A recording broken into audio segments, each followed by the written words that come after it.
तो नमस्कार, स्वागत है आपके अपने पप्पू इंस्पायर्स भारत में। तो आज का नया अपडेट ये है कि भारत ने मालदीव को एक और ऐसा झटका दिया है जिससे मालदीव कई सालों तक नहीं उभर पाएगा और मालदीव के प्रेसिडेंट का भारत से दूरियां बनाना मालदीव के ऊपर ही भारी पड़ चुका है। और भारत ने मालदीव को इस बार ऐसी जगह पर चोट पहुंचाई है वह कई सालों तक दर्द देने वाली है, क्योंकि अभी तक तो भारत के द्वारा मालदीव को एक्सपोर्ट होने वाले कुछ फूड प्रोडक्ट पर ही रोक लगाया गया था। लेकिन अब भारत की तरफ से मालदीव के खिलाफ एक ऐसा कदम उठाया जा चुका है जिससे मालदीव के राष्ट्रपति मोहम्मद मुजू की रातों की नींद उड़ गई है। पूरी रिपोर्ट क्या है इस वीडियो में समझते हैं। उससे पहले अभी तक हमारे चैनल को अगर आपने सब्सक्राइब नहीं किया है तो प्लीज सब्सक्राइब करके बेल नोटिफिकेशन को ऑन जरूर कर लीजिएगा। यानी कि अब मालदीव ने चावल, दाल और गेहूं समेत सभी अनाजों को तुर्की से इंपोर्ट करने का फैसला ले लिया है। यहां तक कि तुर्की के द्वारा मालदीव में चावल, दाल और गेहूं का ट्रांसपोर्टेशन शुरू भी हो गया है। और जो भारत अभी तक मालदीव की मदद करने आया था उसको मालदीव तेजी के साथ भूलता जा रहा है।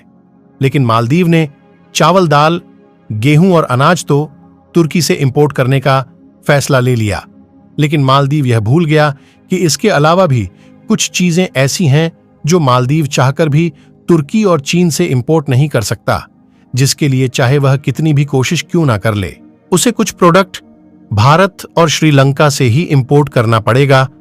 और मालदीव में इन्हीं प्रोडक्ट की रिक्वायरमेंट पड़ चुकी है, क्योंकि मालदीव ने अपने टूरिस्ट इंफ्रास्ट्रक्चर को बढ़ाने के लिए चीन से कर्जा तो ले लिया, लेकिन टूरिस्ट सेक्टर का इंफ्रास्ट्रक्चर तैयार करने के लिए जिन प्रोडक्ट की रिक्वायरमेंट पड़ रही है वह सभी भारत से ही अभी तक मालदीव में एक्सपोर्ट किया जा रहा था। और अब उसी प्रोडक्ट को मालदीव भारत से सोर्स नहीं कर पा रहा, जिससे मालदीव का टूरिस्ट सेक्टर अस्त व्यस्त हो चुका है। दोस्तों, हम बात कर रहे हैं सीमेंट, स्टील और आयरन की, जिसके लिए मालदीव सदियों से भारत पर ही डिपेंडेंट है। और अब मालदीव ने चीन और तुर्की के साथ हाथ मिला के तो यह भूल चुका है कि कुछ प्रोडक्ट ऐसे हैं जो हम चाहकर भी चीन और तुर्की से इंपोर्ट नहीं कर पाएंगे, उसके लिए केवल भारत से ही मदद मांगना होगा। और अब मालदीव में सीमेंट, स्टील और आयरन की रिक्वायरमेंट पड़ चुकी है। मालदीव में जितने भी होटल और वाटर विला बने हुए दिखाई देते हैं ये सभी भारत के द्वारा एक्सपोर्ट किए गए सीमेंट की मदद से बनाए गए हैं। और बिना सीमेंट के किसी भी देश में आज के समय में बिल्डिंग और होटल्स को बनाना नामुमकिन है। और मालदीव के साथ भी कुछ ऐसा ही हो रहा है, जहां अब मालदीव में सीमेंट की काफी ज्यादा रिक्वायरमेंट पड़ चुकी है। और मालदीव चाहता है कि भारत ज्यादा से ज्यादा मात्रा में मालदीव को सीमेंट एक्सपोर्ट रिपोर्ट करें। लेकिन मालदीव ने जो भारत के खिलाफ अपने फैसले को लिया है उसका अंजाम तो अब भुगतना ही पड़ेगा। मालदीव हर साल लगभग $7 मिलियन की अकेले सीमेंट ही इंपोर्ट करता है, जिसमें 90% पर सीमेंट अकेले भारत के द्वारा एक्सपोर्ट किया गया है, जबकि 10% पर मेन श्रीलंका और नेपाल ने मालदीव को सीमेंट का एक्सपोर्ट किया है।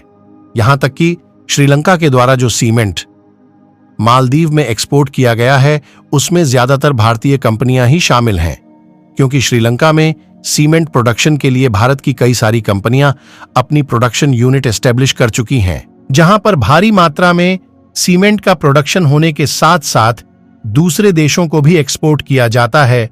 अगर पिछले एक साल में देखा जाए तो हमने करीब $103 मिलियन के सीमेंट को दूसरे देशों में एक्सपोर्ट किया है, जिसमें भारत के द्वारा सबसे ज्यादा श्रीलंका, नेपाल और बांग्लादेश को सीमेंट का निर्यात किया गया है।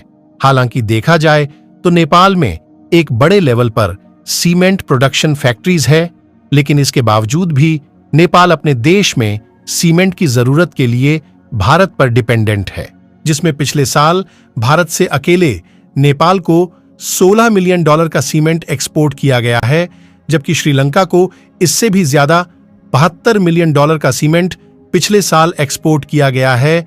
यानी कि आप इसी से अंदाजा लगा सकते हैं कि भारत के सभी पड़ोसी देश लगभग पूरी तरह से सीमेंट इंपोर्ट के लिए भारत पर ही डिपेंडेंट है।